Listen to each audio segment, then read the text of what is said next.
अभी लोग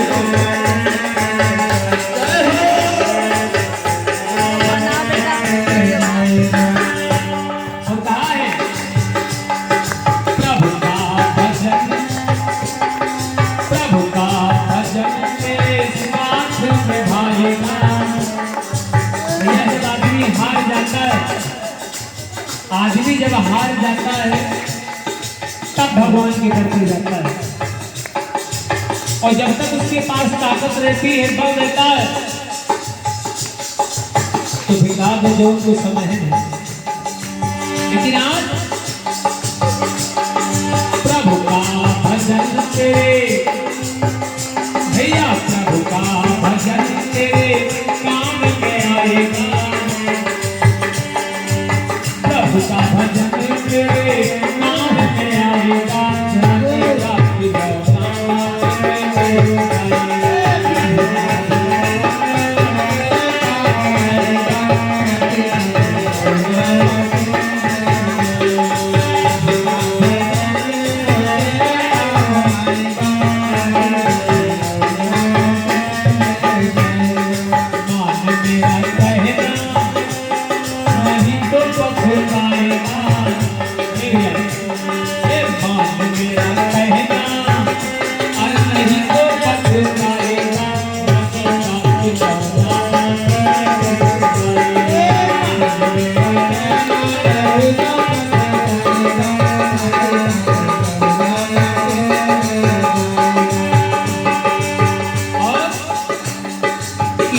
क्या करम है, किया क्या धर्म है, आखिर क्या बतलाएगा।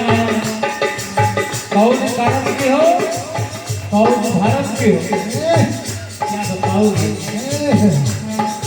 किया क्या कर्म है, किया क्या धर्म है, आखिर क्या बतलाएगा।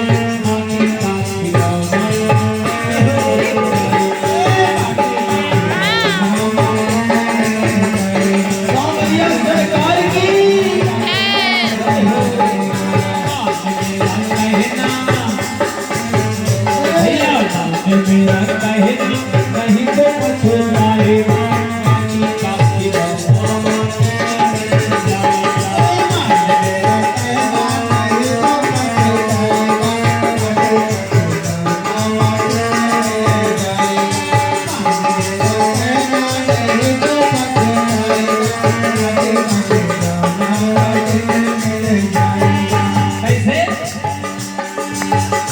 इस संसार में धन दौलत माल सब धरा रह जाएगा, चाहे जितना कमा नहीं मिले।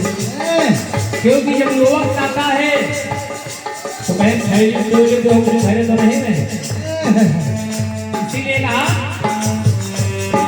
धन दौलत माल सब धरा रह जाएगा।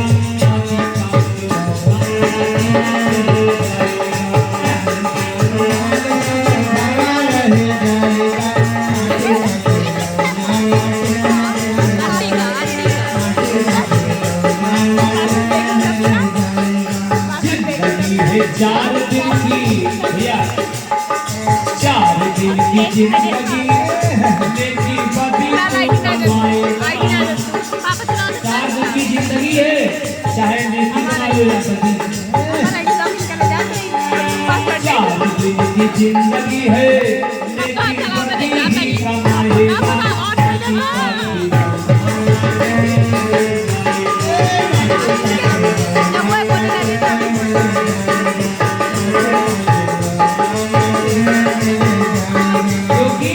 अभी वक्त है कुछ कर लो इन हाथों से, लेकिन भैया यहाँ बने रात में हमसे खराब बने न देखे। अब सोचिए जब आपकी आदत बन गई है खराब की तो खराब ही बने रहो। अरे मालिक ने मौका दिया इन हाथों से कुछ कर लो, कर्म और धर्म। इसीलिए कहा बार बार मौका भैया, बार बार मौका देखो ना ये आएगा।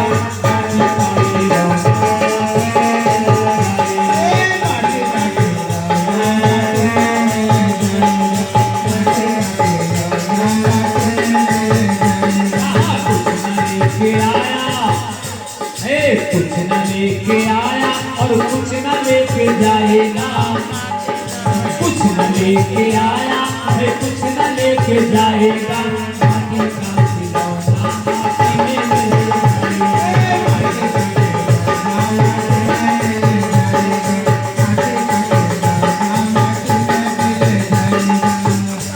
और हमारे सम्मानीय बिमले शुक्ला जी इसी भजन पर भावुक हो गए हैं कि माटी का खिलौना माटी में मिल जाएगा। शुक्ला जी के चरणों में आशीर्वाद चाहूंगा, आपका आशीर्वाद मिला है।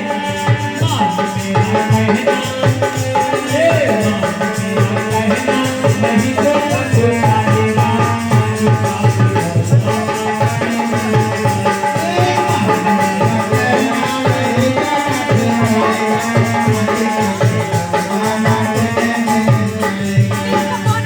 एक दिन पिंजरा से पंछी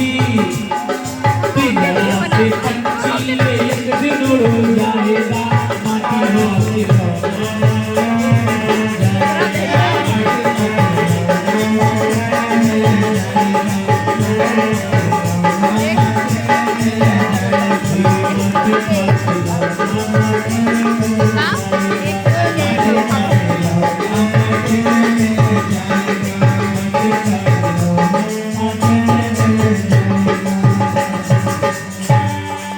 बाकी बिहारी लाल की भक्त और भगवान की गुरु व्यास जी महाराज की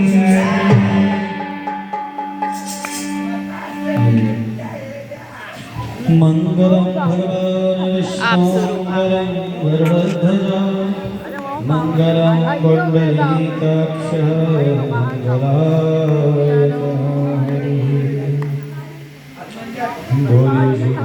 महाप्राणी की जय।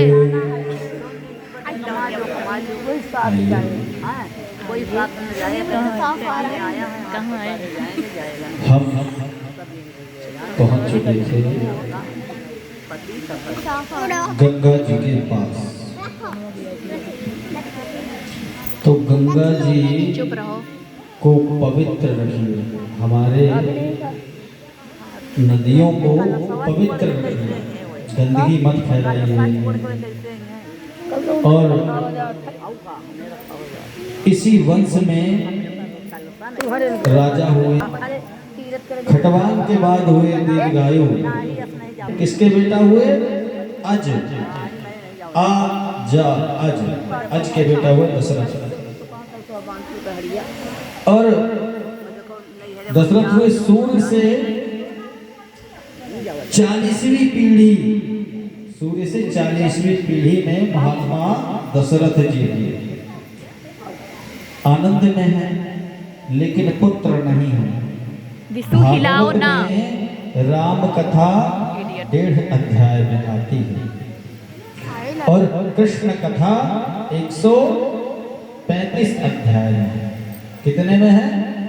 135 में। उस दिन बताया था ना कि लीला किसने ज्यादा करी, किसने कम। रामचंद्र जी सबसे ज्यादा धरती पे रहे, लेकिन सबसे कम लीला।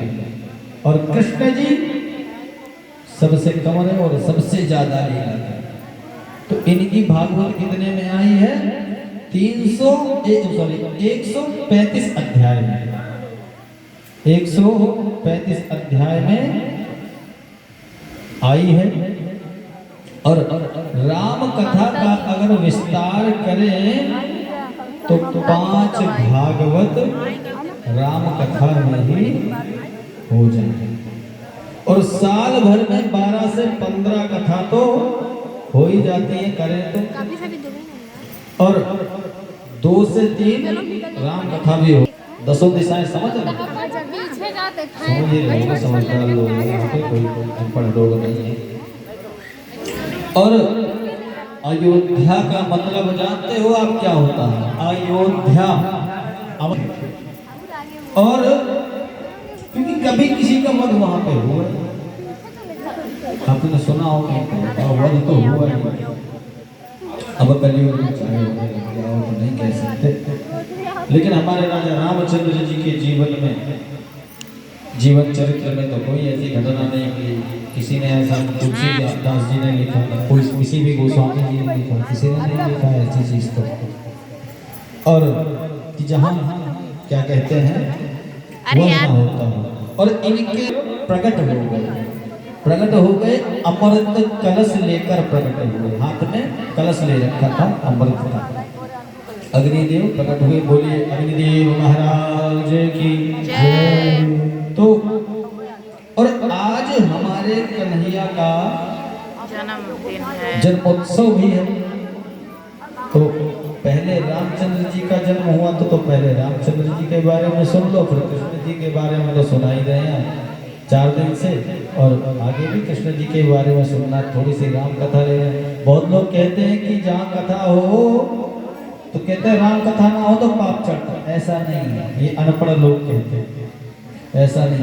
राम कथा कहते हैं, भागवत कहो तो राम कथा का एकाध चौपाई पहले ले लो, क्योंकि पहले राम अवतार हुआ था, इसलिए भागवत के साथ में रामायण को लिया जाता है। मैंने कई लोग को देखा, कोई हल्की सी रामायण बोल देते, मैंने तो इसे कथा के लिए, कृष्ण कथा के लिए बुलाया था इस पंडित को, इन्हें राम कथा क्यों कह दिया? अरे भैया, राम और कृष्ण में कोई फर्क है ही नहीं, तो क्या दिक्कत है? बस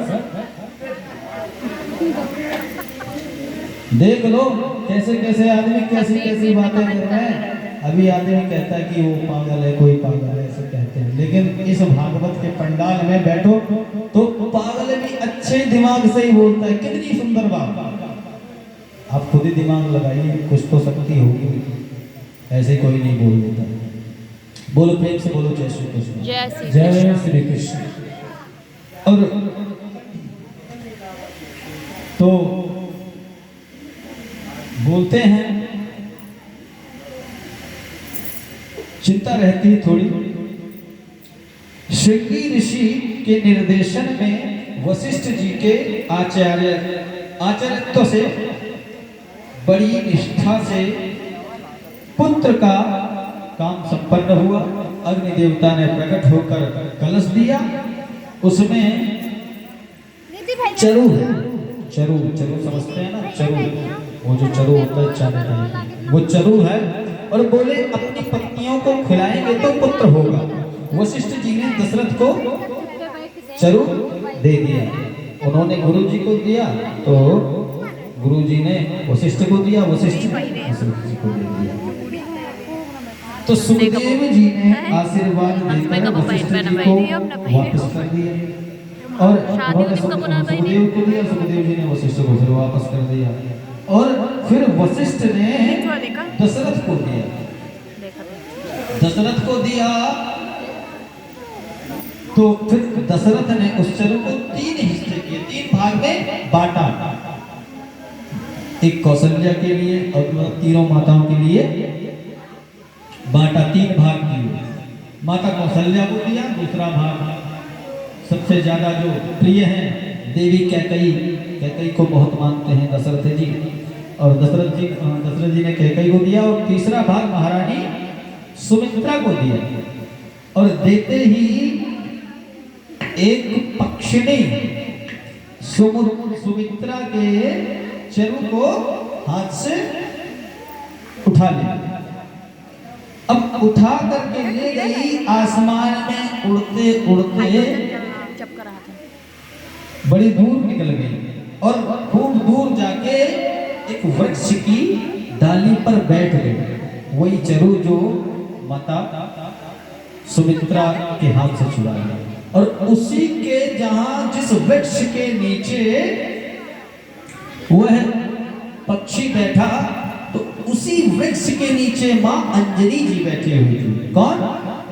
अंजनी मां, अंजनी लाला कहते हैं आप जिसको, उनकी मैया, वो बैठी हुई थी।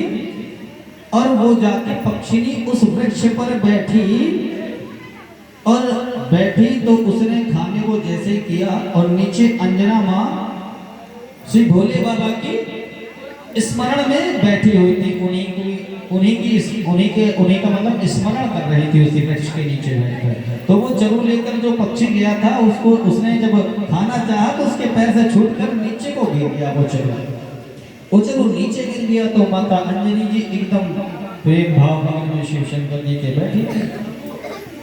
अब आप ही जैसे एकदम प्रेम भाव में बैठ जाओ, अचानक कोई चीज गिरे तो आप तो सोचो भगवान का ही प्रसाद है। तो ऐसे ही अंजनी माता के भी साथ हुआ।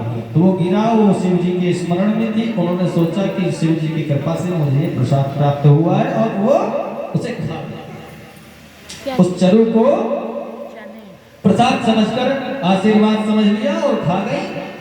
तो उसी से हनुमान जी प्रकट हुए। बोलिए हनुमंत लाल की जय। और हनुमान जी हुए। फिर माता सुमित्रा बोली, मैं क्या करूं, मेरा तो पुत्र नहीं हो सकता, क्योंकि मेरा, सुमित्रा बोली, मेरा चरु तो वो पक्षिणी ले गई। तो कौशल्या महारानी बोली, अभी हमने अपना चरु नहीं खाया, अभी मेरे पास मैंने ले रखा और दोनों लोगों ने नहीं खाया, तो हमारा आधा ले लेना। कौशल्या जी बोली। कौशल्या माँ ने चरु का आधा हिस्सा, आधा भाग सुमित्रा को दे दिया और सुमित्रा जी ने पा लिया। और कैकेयी बोली, मैंने भी तो का खाया, मेरा भी बचा, तो लो आधा मेरा भी ले लो। तो कैकेयी ने भी सुमित्रा को अपने चरु में से आधा हिस्सा दिया। तो मैया स्मरण के शिव स्मरण में निमग्न थी और शिव के अवतार हैं निमग्न थी, तो वो खा गई। और शिव के अवतार हैं हनुमंत, हनुमंत जी शिव के अवतार हैं, इसीलिए उनको शंकर सुवन केशरी नंदन कहते हैं। क्या कहते हैं? शंकर सुवन केशरी नंदन तेज प्रताप महाजगवंदन। अब इस जगह पे हनुमान चालीसा होनी चाहिए, लेकिन भैया ने पहले कर दी, तो अब नहीं करेंगे, आगे बढ़ेंगे, नहीं तो कथा बहुत देर हो जाएगी। पवन देवता है, पवन देवता ने हनुमंत को पाला। किसने पाला? ये जो हवा चलती है ना, उन्होंने पाला है, तो इसलिए इनको पवन देव ही कहते हैं। क्या कहते हैं? पवन देव। तो और केसरी वीर वानर की पत्नी है। केसरी कौन है? केसरी वीर वानर उनकी पत्नी है। तो अंजनी ही है उनका पुत्र, कहने में तो कोई दिक्कत ही नहीं, केसरी नंदन जो हम लोग बोलते हैं, तो इस तरीके से उनका केसरी नंदन नाम पड़ा। और अयोध्या सज रही है पूरी दुल्हन की तरीके, और आनंद बरस रहा है। चैत्र का महीना है, शुक्ल पक्ष है, नवमी तिथि है। दिन के ठीक 12 बजे मेरे परमात्मा का प्राकट होता है। कितने बजे? ठीक 12 बजे श्री राजा रामचंद्र जी का प्राकट होता है। बोलिए राजा रामचंद्र की जय। बड़े प्रगट कृपाला दीन दयाला कांसेला हितकारी सरसित महतारी गुण मनहारी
क्या कहा माता ने? ध्यान से सुनिएगा। माता पुनि बोली सुमत बोली तजो क्या बोली? हे प्रभु, ये हो, क्योंकि वो तो चारों भुजाएं लेके प्रकट हो गए ना कौशल्या के सामने। माता पुनि बोली सुमत बोली तजो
सियावर रामचंद्र की जय, पवन सुत हनुमान की जय, ये सब संतन की जय।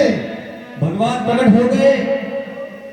शंख चक्र सकरीट कुंडलम सपीत वस्त्रम सर सहेरुलक्षणम सहारवस्थ कौस्तुवस्तुले स्त्रियं नमामि विष्णुं शिरसा चतुर्भुजं नमामि विष्णुं श्री शिरसा चतुर्भुजं।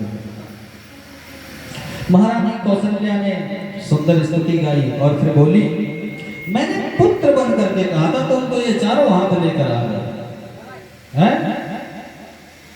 और राम जी बोले, हम भगवान बनते हैं तो ऐसे ही बनते हैं, और तुम तो दरवाजा खोलो, हम लोग हमको देखने आ रहे हैं, दरवाजा खोलो, तुम हमसे फालतू बात मत करो। मैया ने कहा, ये 4 हाथ का बच्चा कौन देखेगा, ये 20 फुट का बच्चा कौन देखेगा, इधर ही लंबे लंबे हाथ और इतना बड़ा बच्चा कौन कहेगा ये अभी पैदा हुआ। तो उन्होंने कहा कि कीजिए शिशुशीला अति प्रियशीला, शिशु की लीला कीजिए, बच्चा बनिए, छोटा हो जाइए। तो इतना बड़ा बेटा है, अब मेरी गोद में तो आएगा, आओगे नहीं, मुझे तो भाई शर्म आएगी ना। भगवान ने क्या किया, उनके कहने पर 2 हाथ कर लिए, कह रहे अब चलो, अब ठीक है माता, अब तो खोलो दरवाजा, अब तो आने दो इन लोग को हमारा दर्शन करने दो। बोली, इतना लंबा बेटा होता है क्या किसी का? 2 हाथ तो कर लिए, क्या इतना लंबा बेटा होगा? तो राम जी छोटे बन गए बेचारे, क्या करें, माता की बात है, वही माननी भी पड़ेगी। अब नहीं मानेंगे तो अपमान होगा, तो छोटे हो गए। अब तो दरवाजा, राम जी कहते हैं, अब तो दरवाजा खोलो, अब तो छोटे हो गए। तो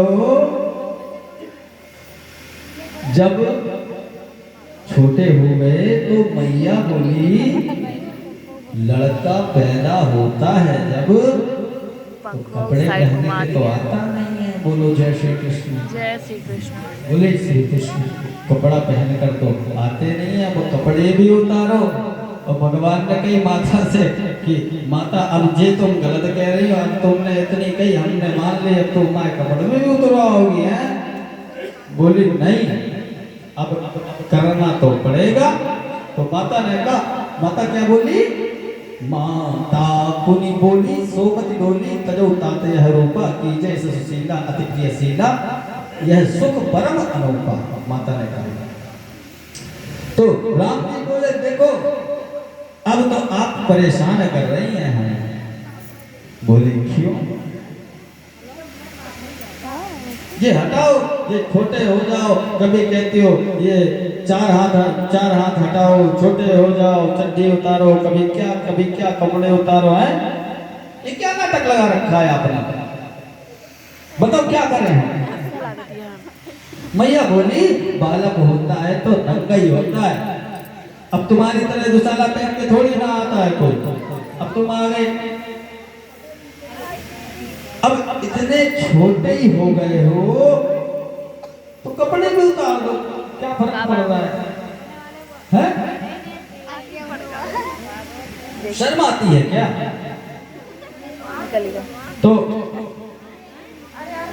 तो फिर भगवान ने क्या किया? बोले अब तो मानेंगे नहीं, तो भगवान नंगे हो गए। क्या हो गए? नंगे हो गए भगवान। और नन्हे से है ना राम जी, तो एक बिलाम के बन गए। एक बिलाम होता है इतना, एक बिलाम के बन गए और पलना में सो रहे हैं। नंगे बाबा पलना में पड़े हैं, सो रहे हैं आराम से। माता पलना झुला रही हैं, अपना पड़े पड़े सो रहे हैं। और बोली कि पलना में कैसे सो रहे हो बाबा? अरे बालक पैदा होता है तो क्या एकदम चुप शांत पैदा होता है क्या? अरे जरा रो तो, क्या काम आता है? सुनी बचन सुदाना रुदन थाना, हे बालक सुर भूपा। सुनी बचन सुदाना रुदन थाना, हे बालक सुर भूपा।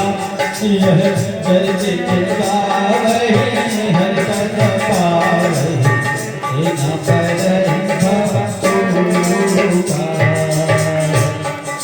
दशरथ जी को पता चला, अब आनंद में भर गए।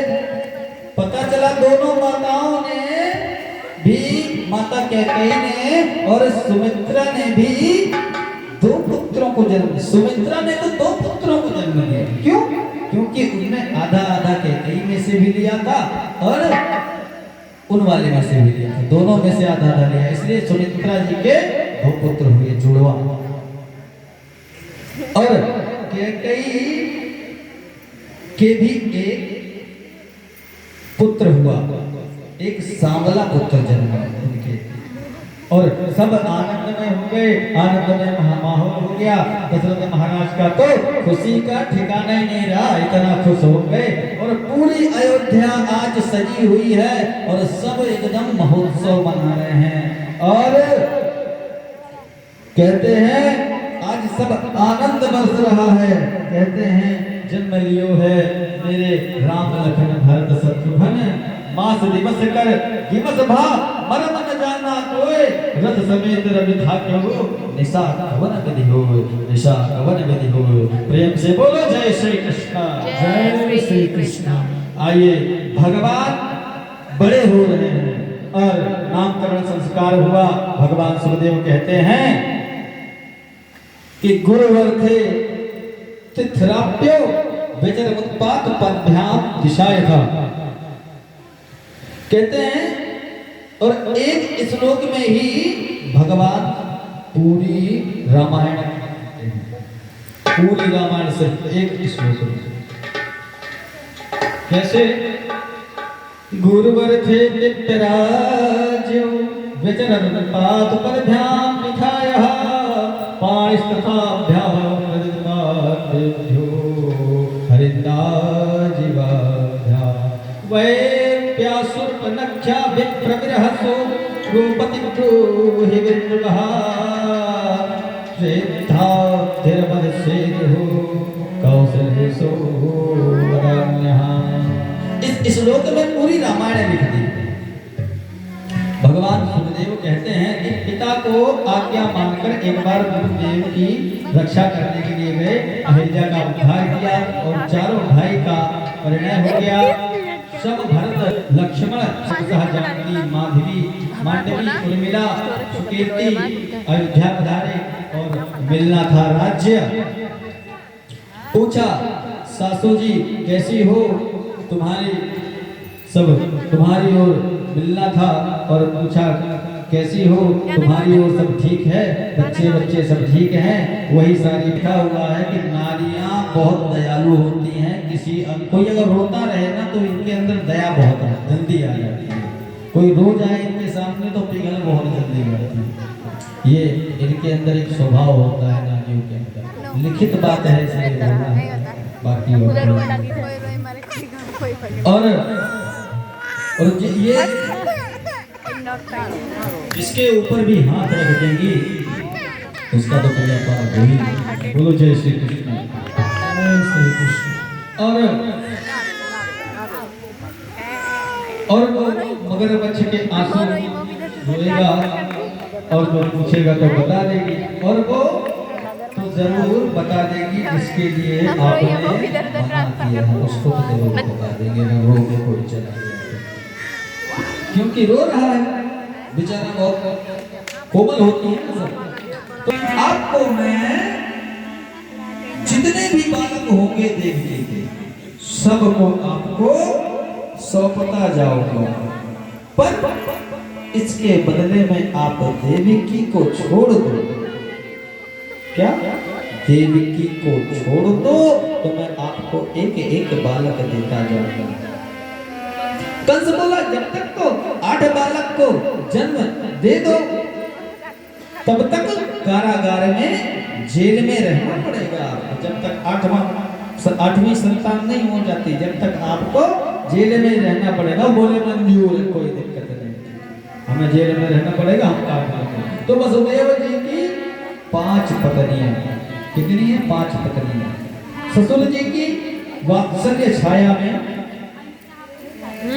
आराम से महल में रहती हैं 5 पत्नियां, और बड़ी पत्नी महारानी है रोहिणी, यशोदा की सहेली है, गोकुल में रहती है, और छोटी पत्नी देवकी है, वसुदेव के संग जेल में बंद है। और पहले बालक ने जन्म दिया, कंस ने क्या किया? मार दिया। पहले बालक ने जन्म लिया और कंस ने उसको मार दिया। देवकी के उदर में 7वां बालक है। 1 2 3 4 5 6 7 6 तक आए, सबको मारता गया, सबको मारता गया, सबको मारता गया। जब 7वां बालक गर्भ में आया तो योग माया से कहा कि हमारा काम कर दो। क्या कर दो? काम कर दो। किसने कहा? श्री कृष्ण ने योग माया से कहा कि मेरा काम कर। क्यों नहीं करेगी? उन्हीं के सारे बनाई हुई सृष्टि है तो क्यों नहीं करेगी उनका काम? तो इस 7वें बालक को तुम, योग माया से कहा कि इस 7वें बालक को तुम रोहिणी के उदर में डाल दो। अब मजा आएगा। किसके? रोहिणी के। रोहिणी के उदर में पहुंचा दो, क्योंकि शेषाक्षम धाम मामकम रामचरित्र में जो लक्ष्मण जी थे ना वही हैं, वही कृष्ण अवतार में राम जी बनकर आ रहे हैं। कृष्ण अवतार में मतलब बलराम बनकर आ रहे हैं।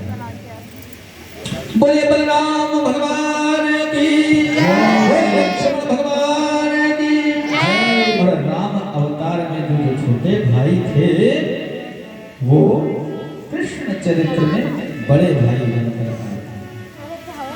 क्या? बड़े भाई कृष्ण चरित्र में बड़ा बना दिया। और राम जी जब 14 वर्ष वन में गए थे, आप तो जानते हैं लक्ष्मण जी 14 वर्ष तक सोए नहीं। क्या हुआ? सोए नहीं थे 14 वर्ष तक, जब तक भगवान के साथ रहे लक्ष्मण। सोए तो बिल्कुल ही नहीं। ऐसी राघव की सेवा की लक्ष्मण जी ने, ऐसे सेवक थे लक्ष्मण जी। राम जी की सेवा करते, सोते नहीं थे, और राम जी सोते ये उनके पैर दबाते रहते। लक्ष्मण पंखा कर रहे थे, रात के 12 बजे राघव की नींद खुली। कहा लक्ष्मण तुम सोए नहीं अभी, रात के 12 बज गए हैं, सो जाओ। तो बोले थोड़ी थोड़ी सेवा कर लूं, 2 बजे फिर सो जाऊंगा। तो 2 बजे फिर आंख खुल गई।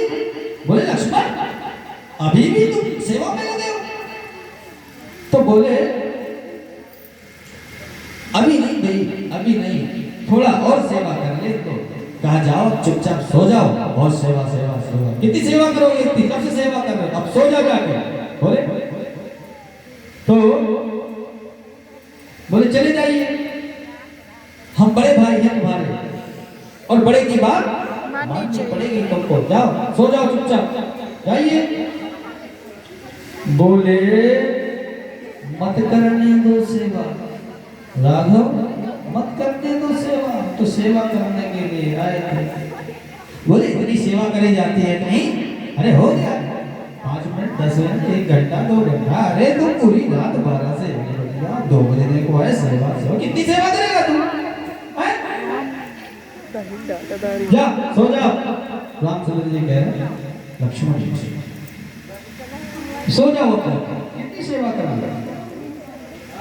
तो बोले मत करने दो सेवा, इसलिए कुछ नहीं कह सकता भाई, अब अगली बार बड़ा बन करके आऊंगा फिर बताऊंगा तुम्हें। वही लक्ष्मण जी अगली बार बलराम बन करके आए। कौन बन करके आए? बलराम। वही लक्ष्मण जी जो पहले सेवा करते तो कह रहे अब बड़ा बनने तो तब बताता हूँ। तो भगवान सबको जो आपका मन है, इसीलिए मैं कहता हूँ भगवान से कभी कुछ मांगो, वो समझ जाता है तुम्हें क्या चाहिए, तुम्हें किस चीज की जरूरत है। क्योंकि आप भक्ति में कुछ मांगते तो भक्ति नहीं रह जाती, वो तो एक दिखावा रह जाता है कि हम इसके बदले मांग रहे हैं कि वे भगवान ने मेरा ये करा दो तो मैं 10 किलो लड्डू बंटवा दूंगा भंडार है। ये नहीं भक्ति मानी जाती है, ये भक्ति नहीं है। भक्ति तो उसे कहते हैं जो किसी चीज की चाह ना हो, सिर्फ सिवा गोविंद के, गोविंद की चाह रखो। अगर गोविंद की चाह रख लो